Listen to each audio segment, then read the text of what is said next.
Kamusta na kayo dyan? Ayos lang ba? Bali, nandito na kami ngayon sa destination namin.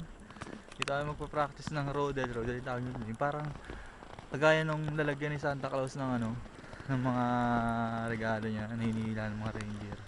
Yun lang, yun yung rodel. Yun yung tawag nila doon. Parang gano'n. Ayan, dito kami magpa-practice.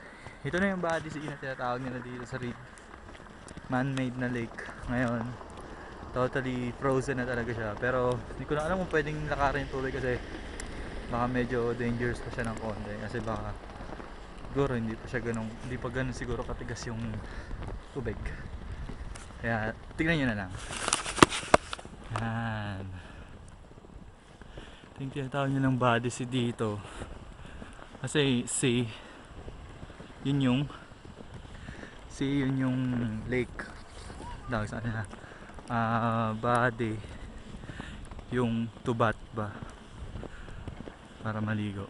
Yan, mali na siya, ang lawak niyan. Di ko alam kung ilang kilometers to, wala pa lang siguro isang kilometro yan or what, pero kita niya talaga yung lugar, puting puti, kaya tignan nyo, wala pa ring footprints yan sa mga yelo na yan kasi hindi nga sila kumukuha ng kaya nga kaya wala pang sigurong tumatakbo-takbo rin dyan kasi nga tigas pa, pero ayun, may tumatakbo-takbo, hirap nga lang matsambahan.